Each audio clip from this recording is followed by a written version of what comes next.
terima kasih buat Bang Obed dan seluruh pengurus dari GWC Youth yang sudah memberikan kesempatan buat saya melayani pada malam hari ini.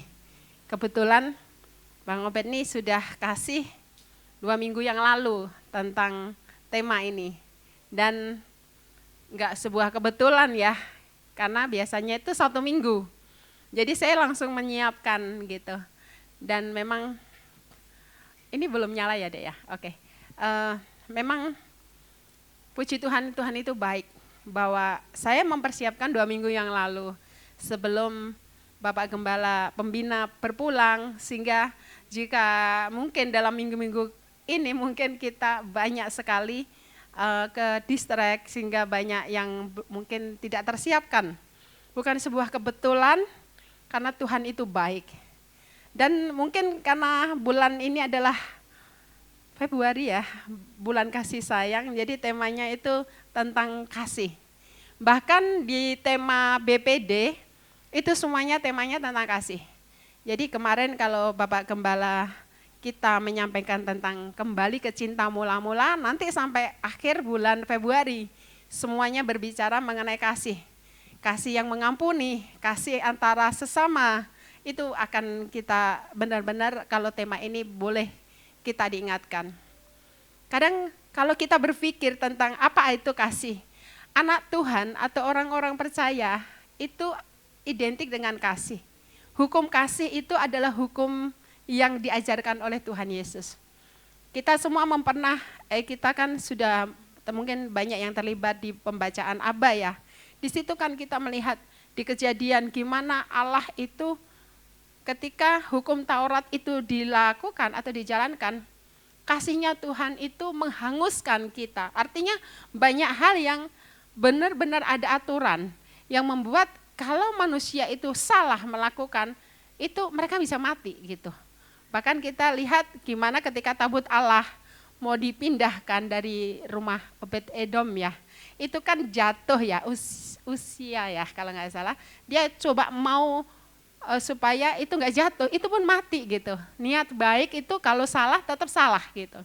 Tapi ketika Tuhan Yesus datang ke dunia ini, ada suatu anugerah yang luar biasa. Kalau kita ada di saat ini, itu kasih karunia yang anugerah. Hari ini berbicara mengenai unconditional love, cinta tak bersyarat ya. Kalau begitu kita baca di 1 Korintus 13. 1 Korintus, mungkin bisa ditampilkan. Oke, kita baca di depan. Kasih itu sabar. Kasih itu murah hati. Ia tidak cemburu, dia tidak memegahkan diri dan tidak sombong. Ia tidak melakukan yang tidak sopan dan tidak mencari keuntungan diri sendiri. Dia tidak pemarah dan tidak menyimpan kesalahan orang lain. Ia tidak bersuka cita karena ketidakadilan, tetapi karena kebenaran. Ia menutupi segala sesuatu, percaya segala sesuatu, mengharapkan segala sesuatu, sabar menanggung segala sesuatu. Kasih tidak berkesudahan, nubuat akan berakhir, bahasa roh akan berhenti, pengetahuan akan lenyap. Ya, kita kalau berbicara mengenai kasih, itulah yang disampaikan, bahwa kasih itu tidak pemarah, tidak cemburu, tidak mementingkan diri sendiri. Waktu saya bekerja di IFC-FGC, kami itu di sinode IFC-FGC itu dibahas tentang kasih ini sampai berapa bulan. Karena kasih itu misalnya satu, tentang kasih itu sabar. Jadi sebulan itu kita bicara mengenai itu kesabaran terhadap kasih. Kasih tidak cemburu, tidak pemarah, itu kita bahas. Bahkan jadi jemaat diajak untuk mengerti kasih. Next, di sini saya tuliskan bahwa unconditional love itu adalah ketika logika dan perasaan tidak mampu menghalangi cinta kasih. Saya harus membaca agak susah. Menghalangi cinta kasih, tidak menghalangi cinta kasih muncul, maka itu adalah unconditional love. Artinya begini, ketika logika dan perasaan tidak lagi mampu menghalangi cinta kasih. Jadi ketika kita mencintai tanpa logika, kita mengasihi, kadang kita berpikir, kenapa ya saya bisa mengasihi orang ini? Kenapa saya bisa mencintai orang ini? Ketika logika kita atau perasaan kita sudah enggak mampu lagi menghalangi rasa kasih itu muncul, maka itulah unconditional love. Cinta tanpa syarat adalah cinta tanpa batasan. Jadi ketika kita bilang kita mencintai tanpa syarat itu enggak ada batasan. Tidak ada lagi batasan saya memiliki, kalau zaman dulu ya ada kasta di dalam kehidupan. Saya orang mungkin kastanya tinggi enggak bisa seenaknya cinta sama rakyat biasa. Itu ada batasan. Jadi ketika cinta tanpa syarat ada cinta tanpa batasan. Kekuatan cinta sejati terletak pada ketidakbersyaratan tersebut. Jadi kalau kita berpikir bahwa cinta sejati itu kekuatannya di mana? Ya ketika kita tidak memberi syarat kepada orang yang kita cintai, itulah cinta sejati. Betapa besar kita itu seringkali berpikir bahwa saya cinta kamu, tapi kamu harus seperti ini. Saya mau kamu, saya akan mengasihi kamu, tapi kamu harus. Jadi ketika kita memberikan syarat kepada orang yang kita kasih, itu bukan cinta sejati. Saya pernah mengetahui seseorang yang saat ini dia sudah jadi bos. Dia dulu orang biasa saja gitu. Tetapi ketika saya selidik, orang ini pinter dalam arti dia menata masa depan sampai dia bisa mencintai seseorang. Atau bukan mencintai ya, dia bisa mengambil seorang menjadi istrinya tanpa cinta. Kenapa? Karena dia berpikir bahwa inilah tangga saya menuju kesuksesan. Jadi ada kadang orang berpikir bahwa saya mau menikahi kamu karena kamu orang kaya mungkin. Saya mau menikahi kamu karena apa? Suatu jabatan. Atau saya memilih kamu karena kamu yang akan bisa membawa saya ke jenjang yang lebih tinggi, mungkin sesuatu hal banyak ya. Itulah cinta yang bersyarat. Cinta yang selalu ada permintaannya. Kadang kita berpikir ya, kasih ibu sepanjang masa. Tapi kadangkala ibu pun memiliki syarat. Ada sebagian orang tua yang selalu tanpa syarat. Kadang dia bisa, anak harus menjadi, nanti kalau sudah dewasa, dia harus menghidupi keluarga. Jadi kadang saya dan kakak saya suka bilang, anak bukan investasi kita. Karena apa? Anak adalah bagian yang Tuhan percayakan untuk kita bimbing. Anak enggak harus secara jasmani ya, rohani juga gitu. Jadi itu bukan investasi. Ketika kita menabur cinta, nabur kasih, kita harus berpikir bahwa murni saya memberi. Karena apa? Kalau kita berpikir timbal balik, itu cinta yang bersyarat. Next. Mengapa manusia gagal mengasihi tanpa syarat? Jadi conditional love. Jadi kenapa manusia itu gagal? Yang pertama, bila menabur, enggak kelihatan saya. Oh ya, iblis itu menabur perpecahan. Mengapa manusia gagal mengasihi tanpa syarat? Karena iblis itu menabur hal yang perpecahan. Kita lihat ya, Yakobus 3. Di Yakobus 3 ayat 14 sampai 16. Iblis menabur benih perpecahan. Ada di Yakobus 3 ayat 14 ayat 16. Jika kamu menaruh perasaan iri hati dan kamu mementingkan diri sendiri, janganlah kamu memegahkan diri dan janganlah berdusta melawan kebenaran. Kemudian, itu bukanlah hikmat yang datang dari atas, tetapi dari dunia, dari nafsu manusia, dari setan-setan.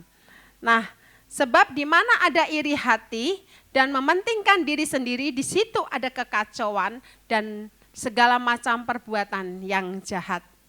Ya, jadi yang pertama, iblis itu mengapa sih manusia itu tidak bisa mengasihi? Karena satu, karena egosentris. Manusia hanya mementingkan diri sendiri. Dia tidak akan mampu memberi, karena apa? Ya karena ada egosentris. Dia selalu ketika memberi, dia akan untungnya buat saya apa? Ketika orang berpikir bahwa melakukan segala sesuatu dengan mencari untung rugi, maka itu bukan kasih tanpa syarat. Jadi iblis digambarkan sebagai penabur kebencian, perpecahan, iri hati, dan pembunuhan. Ya seperti yang dilakukan oleh Kain. Kain sampai harus menjadi pembunuh pertama di dunia. Karena apa? Karena iri hati.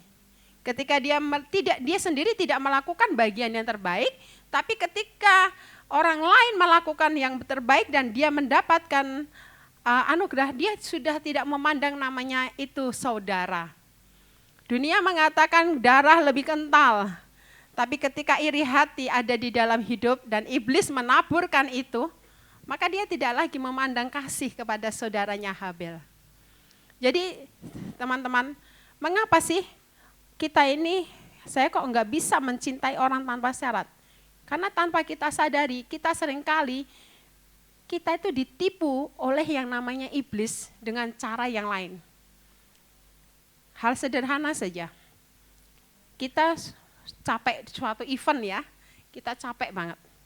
Capek dan kita ini all out melayani. Kita enggak mikir, event ini saya harus benar-benar karena di acara youth ini saya ingin melayani.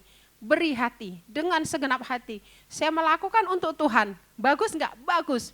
Iblis, yakin kamu, dibikinlah sesuatu yang sederhana. Contoh nih, tiba-tiba Bang Obed sebagai ketua, lupa ngucapin terima kasih.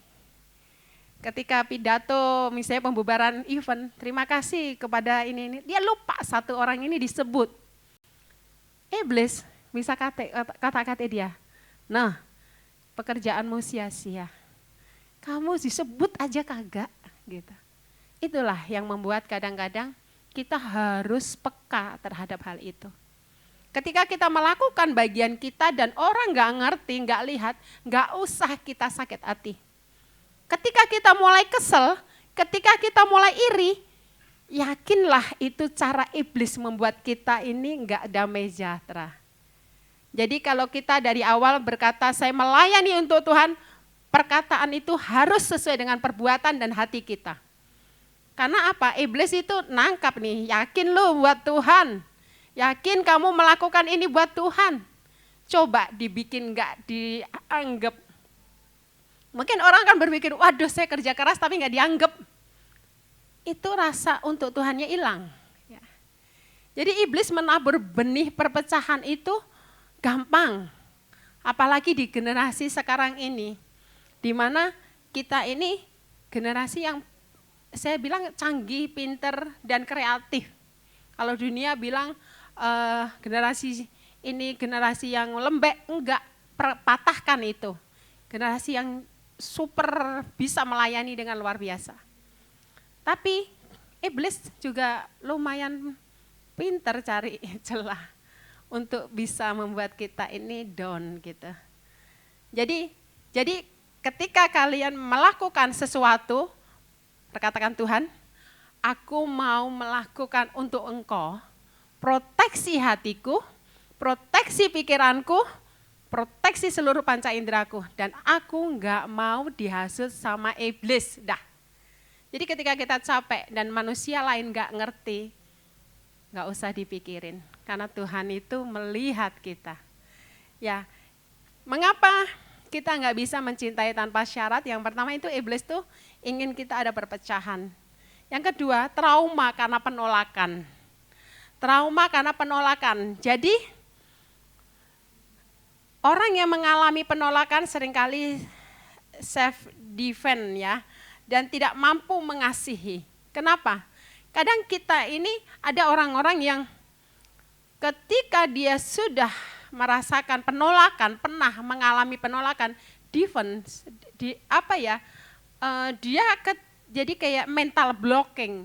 Ketika orang mau melakukan sesuatu, dia udah jaga hati. dia protek hatinya. Berbeda ya, seperti yang saya sampaikan tadi, berdoa minta Tuhan protek kita.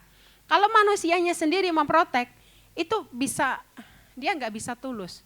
Karena dia pernah dilukai.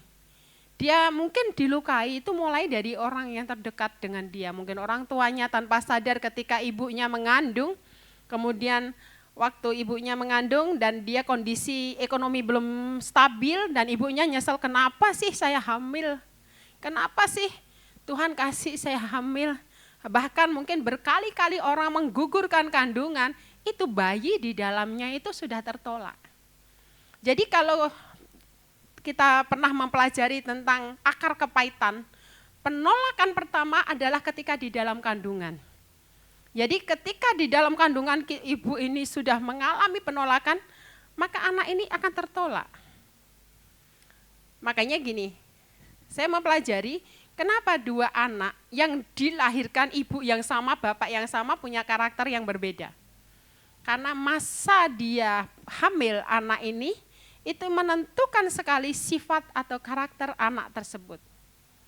Jadi harus yang dilakukan mungkin nanti waktu di WBI saya sampaikan bahwa ketika itu terjadi, kadang kita nggak bisa berpikir, kita tidak bisa menyalahkan kondisi seseorang, mental seorang yang menikah terlalu dini pun tidak ada persiapan, ketika Tuhan kasih berkat itu belum tentu mensyukuri. Jadi sebuah batu sandungan dan yang terjadi generasi itu tertolak. Yang harus dilakukan, dia lakukan rekonsiliasi. Dan iblis sekali lagi memberikan pola pikir, ngapain orang tua minta maaf sama anak? Itu kan enggak seharusnya, itulah cara pemulihan itu tidak terjadi. Atau mungkin ketika melangkah sekolah, ada pembulian di sekolah. Atau mungkin di sekolah tidak diterima, sehingga dia ada penolakan. Orang-orang yang mengalami penolakan, dia itu tidak bisa mengasihi tanpa syarat. Yang terjadi, bahkan ketika beliau ini ketemu orang yang dia cintai, atau bahkan menikah, dia nggak bisa mencintai tanpa syarat. Bahkan ketika mungkin kalau pernikahan kan dikatakan, nggak mungkin lagi ya, waktu pemberkatan kan pada saat sakit, suka duka, mungkin dia hafal. Tapi orang-orang yang tertolak ini, dia nggak bisa. Dia ketika melihat, kadang kan pasangan kita ini ketemu setelah menikah itu berbeda dengan waktu pacaran, betul Bang Obed? Bang Ocat, semuanya ya, berbeda lah. Kenapa? Mungkin yang cewek-cewek juga, mungkin Kak Putri akan berbeda gitu. Memang tidak bisa kita nih, tapi kalau kita sudah mengerti cinta kita tanpa syarat, itu segala kekurangan itu sesuatu yang menarik, sesuatu yang bisa kita lengkapi. Suatu hari saya melihat seorang kakek-kakek ya, sangat jalan susah gitu. Tuhan bilang, itu kenapa Andre pulang duluan? Karena kamu suka lihat orang. Saya bilang, enggak apa-apa Tuhan. Saya malah kalau dia jadi kakek-kakek pun saya akan rawat dia. Tapi cara Tuhan kan berbeda. Ketika kita melihat cinta kita, segala kekurangan dia, kita bisa menerima. Jadi apa yang membuat trauma adalah trauma penolakan. Jika kita tidak segera atasi, akan menimbulkan penyakit apa? NPD itu ya, narsistik. Kenapa orang NPD itu muncul? Ya karena didasari pernah ditolak.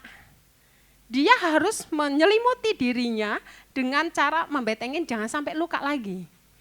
Luka itu sakit, sehingga ketika dia ketemu komunitas kesannya dia menarik, tapi dia mentalnya itu udah diblok, jangan sampai ada terluka.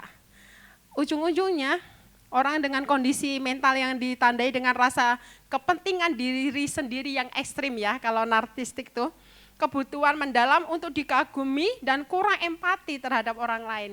Ketika tidak bisa empati orang lain, gimana dia bisa mencintai orang tanpa batas? Enggak bisa. Ya. Kemudian di sini saya tulis bahwa iblis itu kan pendakwa ya. Jadi dia itu selalu ngedakwa, mengatakan ketika kita mulai dia membuka diri untuk mengasihi, yakin loh, nanti kamu disakitin lagi. Atau ketika enggak, aku lepaskan pengampunan, saya mengasihi, dia kamu orang enggak benar. Jadi dia dibawa untuk mendakwa. Bahkan dikatakan sekarang telah tiba keselamatan dan kuasa dan pemerintahan Allah kita, dan kekuasaan dia yang diurapi karena telah dilemparkan ke bawah pendakwa saudara-saudara kita. Ini iblis adalah seorang pendakwa. Kita baca di Zakaria 3 ayat 1 sampai 5. Zakaria 3 ayat 1 sampai 5. Di sini Yosua itu didakwa oleh iblis. Kemudian ia memperlihatkan kepadaku imam besar Yosua, ya, pengganti Musa, berdiri di hadapan malaikat Tuhan, sedang iblis berdiri di sebelah kanannya untuk mendakwa dia. Lalu berkatalah malaikat Tuhan kepada iblis itu, Tuhan kiranya menghardik engkau, hai iblis, Tuhan yang memilih Yerusalem, kiranya menghardik engkau, bukankah dia ini puntung yang telah engkau tarik dari api? Adapun Yosua mengenakan pakaian yang kotor. Waktu dia berbalik, dia berdiri di hadapan malaikat itu, yang memberikan perintah kepada orang-orang untuk melayaninya. Tanggalkan pakaian yang kotor itu daripadanya, dan kepada Yosua ia berkata, lihat, dengan ini aku telah menjauhkan kesalahanmu daripadamu, aku akan mengenakan kepadamu pakaian pesta. Kemudian ia berkata, taruhlah serban tahir pada kepalanya. Maka mereka menaruh serban tahir kepada kepalanya dan mengenakan pakaian kepadanya, sedang malaikat itu berdiri di situ. Jadi di dalam Zakaria 3 ayat 1 sampai 5 ini, Yosua pada saat itu digambarkan menggunakan pakaian kotor. Itu didakwa oleh iblis. Pakaian itu berbicara tentang kehidupan kita. Yosua seorang pengganti Musa yang dibilang imam yang membawa bangsa Israel keluar dari perbudakan Mesir. Tetapi dia sedang mengenakan pakaian kotor. Artinya apa? Dalam kehidupan kita, walaupun kita ini seorang pelayan, kita sudah dekat dengan Tuhan, ada kalanya kita lakuin salah. Dan ketika kesalahan kita enggak segera kita bereskan dengan Tuhan, iblis itu nomor 1 mendakwa kita. Jadi di sini dikatakan benar bahwa trauma karena penolakan itu akan muncul terus kalau kita enggak mau nanggalkan. Di sini digambarkan bahwa Tuhan Allah mengganti pakaian kotor Yosua ini dengan baru. Bahkan di kepalanya ditulis apa ya tadi? Kayak sorban gitu ya. Artinya apa? Kalau hari-hari kemarin kita mengalami namanya penolakan di dalam hidup kita, dan kita sudah membereskan di hadapan Tuhan, jangan pernah kita menengok ke belakang lagi bahwa kita ini masih belum dilepaskan. Itu cara iblis untuk mendoktrin kita bahwa kita ini produk penolakan. Dimanapun kita berada, kita akan ditolak. Itu mental yang ditaruh iblis di dalam pola pikir kita. Jadi harus percaya diri. Kita adalah orang-orang yang sudah ditebus Tuhan. Kita sudah ditebus dengan darahnya yang mahal. Tuhan itu mengasihi kita, begitu besarnya cinta kasihnya Bapa. Nah beberapa waktu ini ya, setiap saya pelayanan atau ngajar sekolah minggu, rasanya itu pengen setiap hari, setiap saat ngomong sama orang tentang cintanya Tuhan. Jadi kayak jadi juru ngomong ya, apa itu? Jadi agen tentang love-nya Tuhan itu loh. Jadi agennya Tuhan untuk menyatakan Tuhan itu cinta loh. Dalam segala hal. Dalam kondisi kita lagi sakit, lagi susah, lagi apapun, Tuhan itu cinta. Bahkan mungkin pernah saya cerita waktu saya pulang, hari-hari waktu almarhum enggak ada, di dalam kendaraan, walaupun saya sudah bekerja, di kendaraan saya nangis, saya teriak, Tuhan, saya hanya teriak. Tapi yang saya ucapkan, aku cinta Tuhan, aku cinta Tuhan. Jadi yang mau saya keluarkan itu sebenarnya bukan itu. Saya mau bilang, Tuhan tolong saya, tapi yang keluar, aku cinta Tuhan, aku cinta Tuhan. Bahkan sampai hari ini seringkali orang berkata, bagaimana kamu mengasihi dengan kondisi? Kemarin Tante Ida waktu kami di ICU, dia berkata, gimana kamu bisa kuat Leni? Saya bilang, Tante, enggak ada satu hal yang bisa saya katakan bahwa saya kuat. Karena saya percaya Tuhan cinta saya. Jadi ketika kita percaya bahwa Tuhan itu cinta kita, apapun yang kita hadapi, air matakah, kesusahankah, penolakankah, kegagalankah, percaya di balik semua itu ada cinta Tuhan yang luar biasa. Dan keterbatasan kita manusia enggak bisa lihat itu. Sehingga kita ya pasrah aja, percaya sama Tuhan. Karena apa? Tuhan itu tuh punya rancangan yang luar biasa yang harus kita pahami. Ya, di dalam Roma 5 ayat 8, akan tetapi Allah menunjukkan kasih-Nya kepada kita oleh karena Kristus Yesus telah mati ketika kita masih berdosa. Jadi yang ketiga, kenapa tadi itu ya nanti ada dibaca di Yohanes 3:16 ya, begitu besar kasih Allah akan dunia ini sehingga Ia mengaruniakan putranya yang tunggal, yaitu Yesus Kristus, supaya setiap orang yang percaya kepadanya tidak binasa, melainkan beroleh hidup yang kekal. Tidak ada kasih yang lebih besar dari seorang yang memberikan nyawanya untuk sahabat-sahabatnya. Kita ini kalau dalami lebih dalam lagi, cinta Tuhan itu luar biasa. Kayak kita menerima surat cintanya Tuhan. Mungkin zamannya saya masih ada surat cinta ya. Jadi surat cinta yang ditulis itu numpuk gitu. Tapi mungkin sekarang surat cintanya by WA.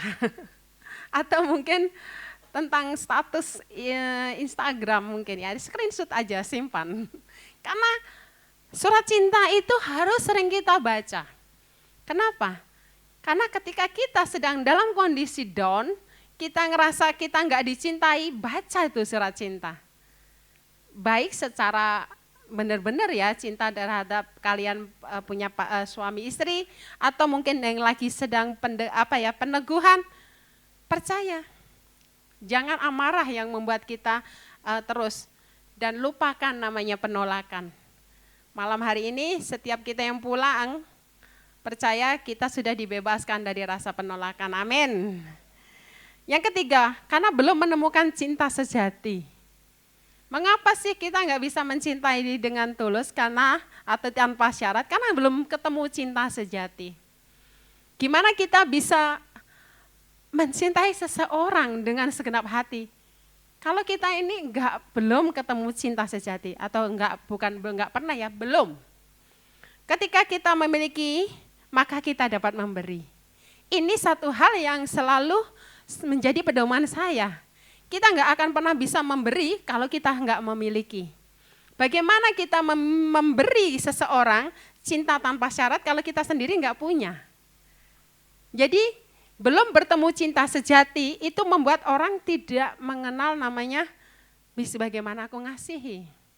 Ada ya, ada nggak sekolah ngomong anak gitu atau mencintai anak? Nggak ada.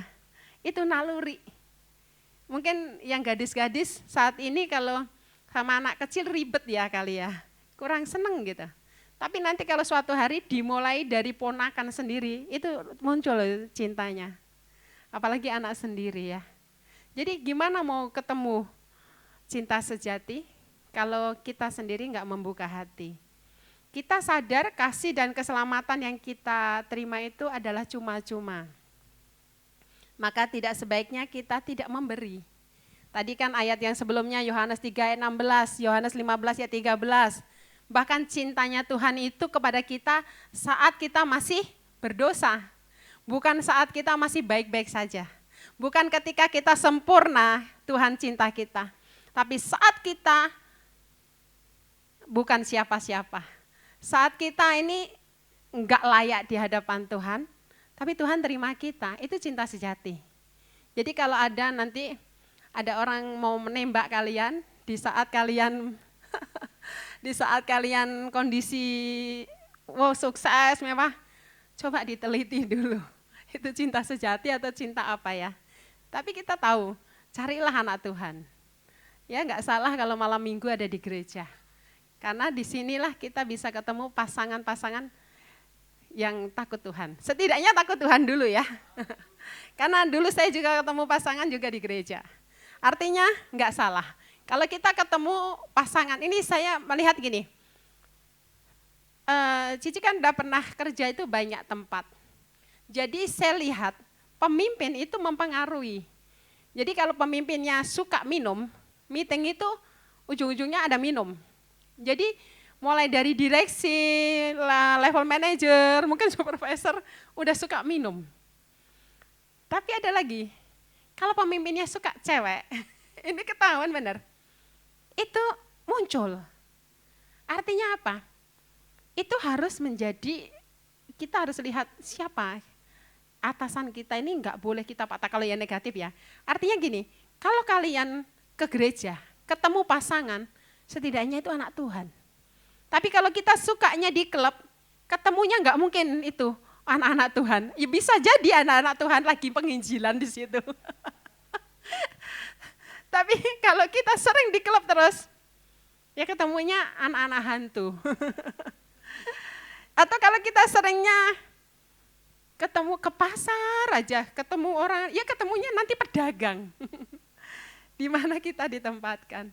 Tapi percaya berdoa kepada Tuhan, Tuhan pertemukan cinta sejati kita, karena kita sudah memiliki cinta itu sama Tuhan. Bahkan satu hal, ini resep saya. Jadi ketika saya suka sama seseorang, ya mungkin saya pernah cerita, dan saya bawa ini ke Tuhan dulu.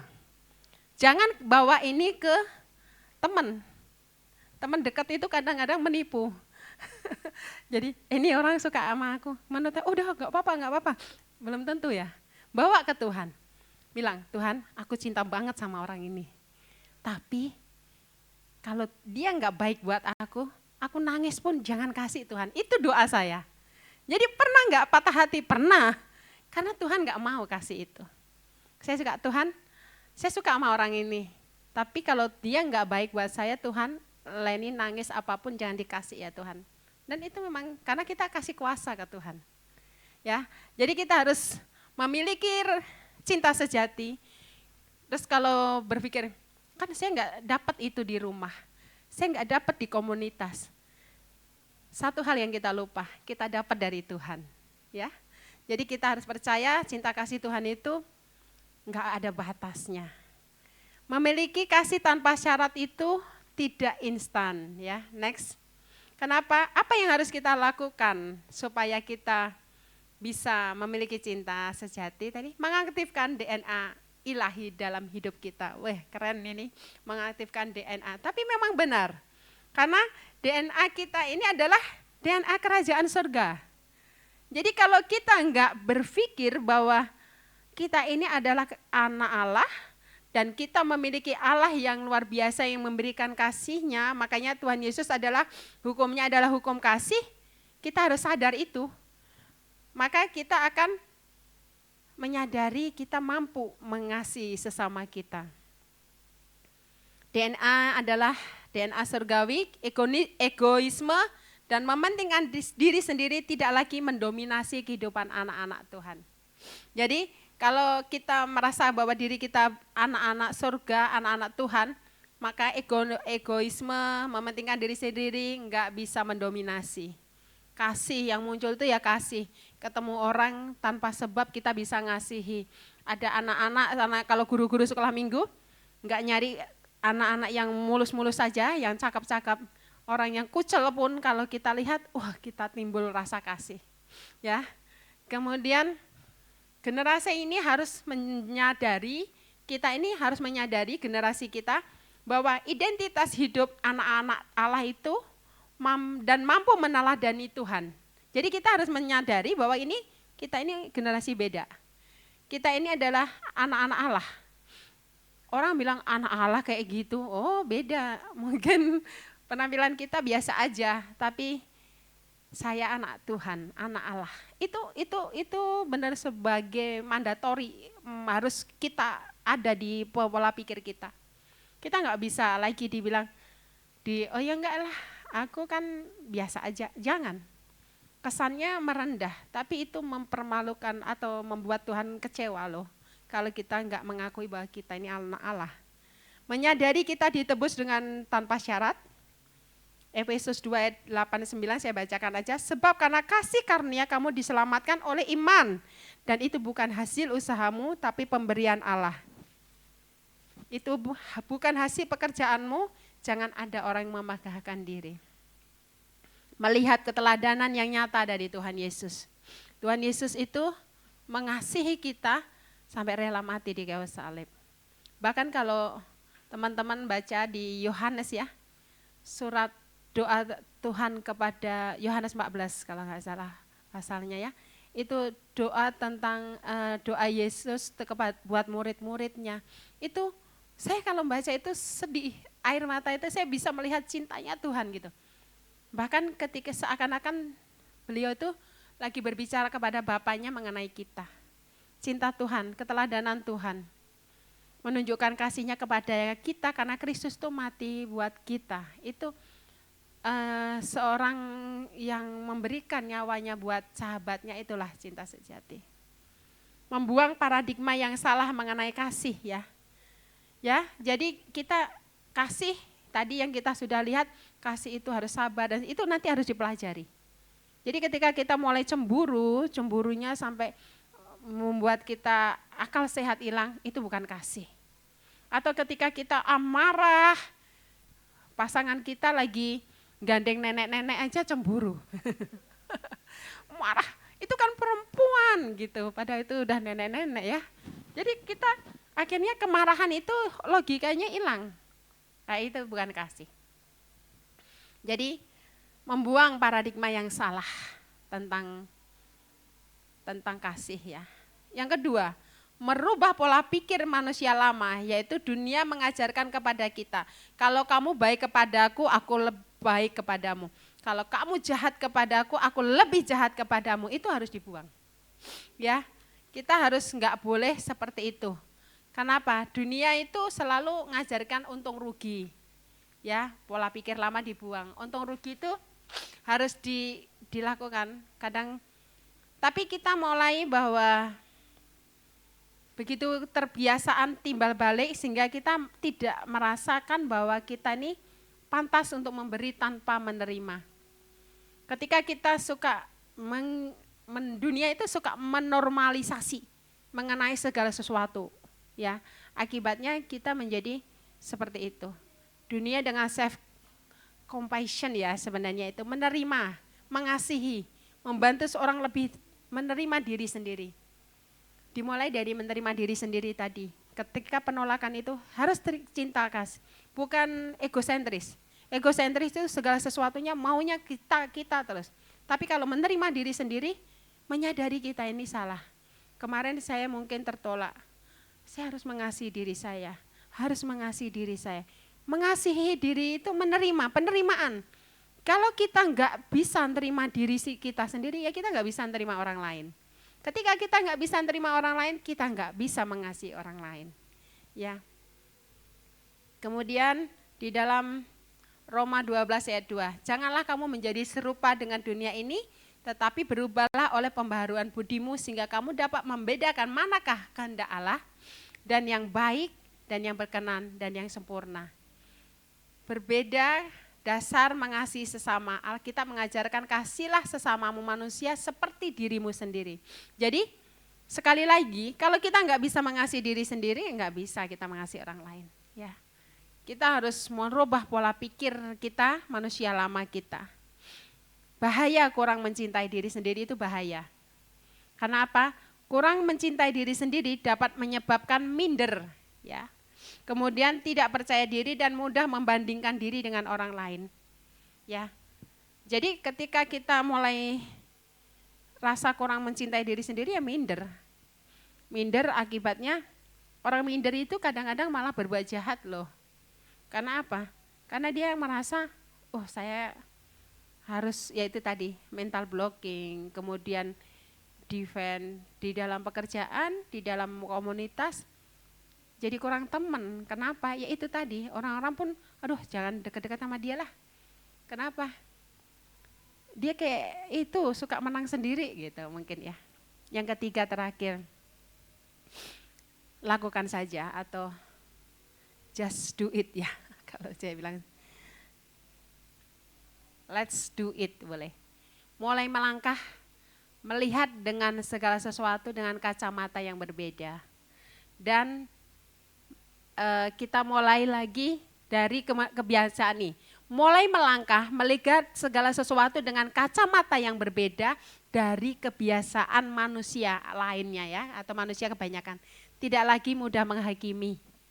Dan melatih diri sendiri terbiasa, melatih diri sampai terbiasa menyadari bahwa bukan manusia sempurna. Ini sesuatu yang harus pelan-pelan dilakukan. Memiliki empati. Jadi kita mulai melangkah melihat dengan, kalau yang hitam-hitam gede dilihat, melangkah melihat dengan kacamata yang berbeda, tidak lagi menghakimi dan terbiasa bukan terbiasa untuk bukan manusia yang sempurna. Kita menyadari bahwa kita bukan manusia sempurna. Kalau kita menyadari bahwa diri kita bukan manusia yang sempurna, maka kita akan bisa menerima orang lain dengan ketidaksempurnaannya. Kalau kita merasa diri kita sempurna, orang datang dengan kesempurnaan yang dari Allah, kita tetap nggak bisa terima. Kenapa? Ya kita melihat orang lain segala sesuatu ada cacatnya, ada masalahnya. Jadi Ibrani 10 ayat 30, sebab kita mengenal Dia yang berkata, pembalasan adalah hakku, kita nggak boleh menghakimi. Kadang kita suka menghakimi, itu yang nggak boleh. Let's do it. Ya, mulai melangkah, melihat dengan sesuai dengan kacamata yang berbeda yang dilakukan oleh manusia lainnya. Ya. Kalau orang lain menganggap orang ini bermasalah, kita lihat dari sisi lain. Suatu hari saya bisa marah besar kepada adik saya waktu itu ya. Jadi dia melakukan sesuatu yang salah lah. Ketika saya marah besar, saya itu sampai telepon itu gemetar karena nahan marah gitu. Saya marah sama dia, marah besar. Kemudian dalam perjalanan pulang pada waktu itu saya masih kerja di Bekasi. Tuhan itu menyentuh hati saya dengan cara, kenapa kamu marah? Saya katakan, dia itu melakukan gini Tuhan, gini. Dia itu keterlaluan Tuhan. Tuhan membawa saya untuk melihat dari sisi lain. Coba. Seandainya kamu begini, dia nggak akan melakukan begitu. Nah, dari saat itu Tuhan ngajarin cara memandang kita ini harus berbeda dengan kebanyakan orang. Ketika saya melihat orang lain dari sisi kacamata yang lain, ternyata saya bisa memaafkan. Yang tadinya marah sampai gemetar itu saya bisa mengampuni adik saya. Kadang kita melihat ada seorang pencuri beras gitu. Dihukum, dia nyuri beras, dagangan orang dicuri, itu kan kita marah. Tapi kalau kita lihat dari sisi lain, dia kekurangan. Untuk ngasih makan keluarganya, dia sampai mencuri. Kita muncul belas kasihan, ya kan? Seperti itu, kita jangan melihat seseorang dengan kacamata manusia biasa. Jadi kita jangan biasakan itu, jangan normalisasi ngejas orang duluan. Jadi kalau ada sesuatu orang bersalah, kita harus lihat dari dua sisi. Atau kalaupun kita enggak dengar dua sisi, kita tidak layaknya menghakimi tersebut. Yang seperti saya sampaikan waktu saya khotbah siang tanggal 18 ya. Ada dua pasang, sepasang muda-mudi atau yang mau menikah. Tapi dia melakukan yang salah, yaitu hamil duluan. Kemudian karena yang laki adalah anak Tuhan, yang cewek bukan, dia berusaha membawa ini ke gereja untuk diteguhkan. Kemudian yang paling mudah sebenarnya dengan hamil yang besar itu adalah apa? Ya udah ke seberang aja. Dinikahkan, cari penghulu, cepat itu. Kalau hanya untuk sebuah akte anak lahir. Tapi dia enggak, dia coba ke pendeta beberapa, tidak ada pendeta satupun yang mau. Karena apa? pendeta itu kan banyak persyaratan, harus bimbingan, mau bimbingan pranikah, orang udah mau lahir gitu ya, dan tertolak. Dan orang ini marah gitu ya. Saya ketika dari pihak gereja menceritakan, saya hanya bilang, itu kebetulan Desember, saya bilang, lebih dari 2000 tahun yang lalu Yusuf dan Maria sedang cari penginapan untuk melahirkan, tapi tidak ada satupun pintu yang terbuka. Dan hari ini 2 manusia yang berdosa mengetuk gereja untuk pertobatan, tidak ada satupun gereja yang mau menerima. Kadang kalau kita melihat dari sisi manusia ini salah nggak salah. Dia berdosa. Tapi kalau kita lihat dari sisi yang lain, bahwa ini butuh diselamatkan, maka diselamatkan. Ketika diselamatkan, yang selamat siapa? Prianya, wanita, dan anak di kandungan. Ini kejadian lagi, waktu beberapa kan saya punya teman di kantor, itu udah pensiun, cuma dia perpanjangan, dan dia seorang majelis gereja, di gereja Kristus Yesus di Serpong. Kami sering sekali diskusi tentang firman, tentang apa. Dia cerita, ada seorang kolektan dia, itu membawa kantong persembahan, tapi dia persembahannya banyak, mungkin beda dengan gereja kita ya, karena gereja besar gitu.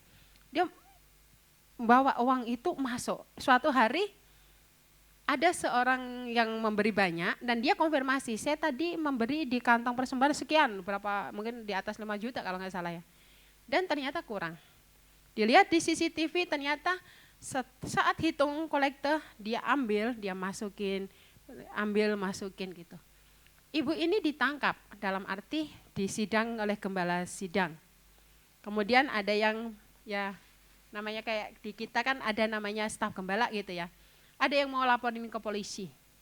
Ada yang pengen ngelaporin suami dan anaknya. Kebetulan suami dan anaknya nggak pernah gereja mereka.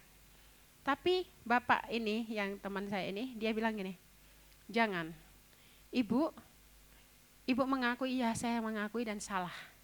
Dan ketika dia mengakui dan salah, dia kembalikan yang dia ambil, bahkan yang saya sudah melakukan berapa kali gitu ya, dia kembalikan dan dia diampuni. Dan setelah kejadian itu dia menyatakan saya lemah di keuangan, makanya dia tidak mau ngambil itu lagi. Dia tetap ke gereja karena dia diampuni. Dan yang terjadi apa teman-teman? Berapa hari setelah itu anak dan suaminya ikut ke gereja dan bertobat. Coba kalau dari awal kita polisikan, mungkin dari awal orang ini kita panggil keluarganya, yang terjadi apa? Keluarga itu nggak selamat karena keluarganya suaminya masih budak waktu itu. Jadi kadang kita harus melihat kacamata yang berbeda dengan orang lain. Itu cara cinta kita. Ya, kita jangan terbiasa menghakimi. Kalau orang di sekitar kita masih suka menghakimi, mulailah dari diri kita. Belajar untuk segala sesuatu pasti ada penyebabnya. Empati bukan simpati. Kalau simpati ya simpati ketika dia baik. Empati itu melihat mengapa orang bisa harus kita kasihi. Yang terakhir. Next. Saya menulis ini. Hanya orang yang sudah berdamai dengan penciptanya yang mampu cinta tanpa syarat. Kenapa saya berkata begini? Kita nggak akan pernah bisa mengerti dan berdamai dengan sang penciptanya adalah ketika kita gini. Saya kasih contoh diri saya. Ketika saya ditinggalkan oleh pasangan saya merasakan bahwa rasa itu enggak sesuatu yang membuat, kalau dilihat sebelum Pak Andre enggak ada, itu saya doa syafaat. Dan di doa syafaat itu saya menyatakan gini, apa yang membuat rasa cinta ini, apa yang membuat yang menjauhkan aku daripadamu Tuhan? Penderitaankah, aniayakah, sakit penyakitkah? Enggak ada Tuhan, itu doa saya waktu itu. Dan Tuhan uji, orang yang saya sayang ini, orang yang saya cintai Tuhan panggil. Pada saat saya datang, saya melihat di kamar jenazah. Saya yang keluar dari mulut saya berbahasa roh. Saya sayang, saya peluk, tapi saya berbahasa roh. Dan sampai Pak si naga bilang, kenapa Cik Leni enggak? Saya enggak tahu. Tapi ketika saya berdamai dengan Tuhan, saya menyadari cinta Tuhan ke saya itu tanpa syarat. Dan kita bisa mencintai orang juga tanpa syarat. Jadi hanya orang yang sudah mampu berdamai dengan penciptanya, maka yang dapat mencintai tanpa syarat. Nah teman-teman, enggak harus kita ini mengalami apa yang saya alami. Tetapi hari ini apapun yang menghalangi diri kita, yang membuat kita enggak berdamai dengan Tuhan, rasa penolakan tadi, rasa yang membuat kita ini marah, rasanya Tuhan gak adil di dalam hidup kita, berdamai dengan Tuhan. Maka kita dapat merasa cintanya Tuhan. Satu hal yang perlu saya tekankan bahwa apapun yang terjadi di dalam hidup kita, Tuhan cinta kita. Tuhan cinta kita tuh mati-matian. Cintanya Tuhan itu enggak ada batasnya. Unconditional love itu Tuhan yang punya. Dan kita adalah generasinya, anak-anaknya Tuhan, kita harus memiliki itu. Cintai sesamamu, cintai kedua orang tuamu dengan segala keterbatasannya, cintai kakak adikmu dengan segala kekurangan dan keterbatasannya, cintailah sesamamu mungkin yang sudah beristri, cintai istrimu dengan segala keterbatasannya, cintai suamimu dengan segala keterbatasannya. Karena apa? Karena kita sudah memiliki cinta sejati tersebut. Ya. Tuhan Yesus memberkati. Ya kita nyanyikan cinta sejati. Dibantu Clara dan Bang Obed. Haleluya. Mari kita bangkit berdiri. Ini lagu lama teman-teman. Jadi kalau ini kita belajar lagi ya. Ada. Ya. Dari pertama.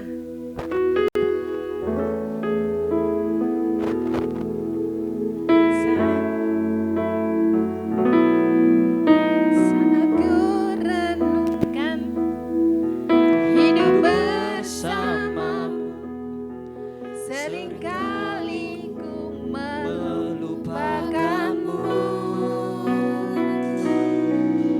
Berjalan sendiri seakan ku mampu lalui tanpa kekuatanmu.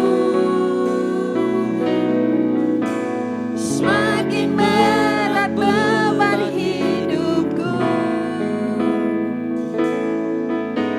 semakin ku menjauh darimu. Namun ada cinta yang tak pernah berlalu, cinta yang ku dapat darimu.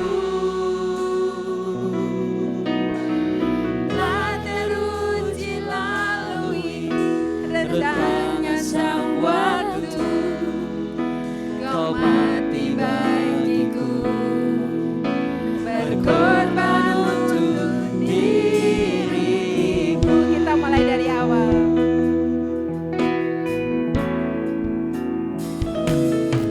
Saat ku renungkan hidup bersamamu, seringkali ku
kasih Tuhan, Engkau mengasihi setiap kami Bapa. Kami tahu Engkau mengasihi kami tanpa syarat. Engkau mati bagi kami, berkorban bagi kami, sehingga kami boleh memperoleh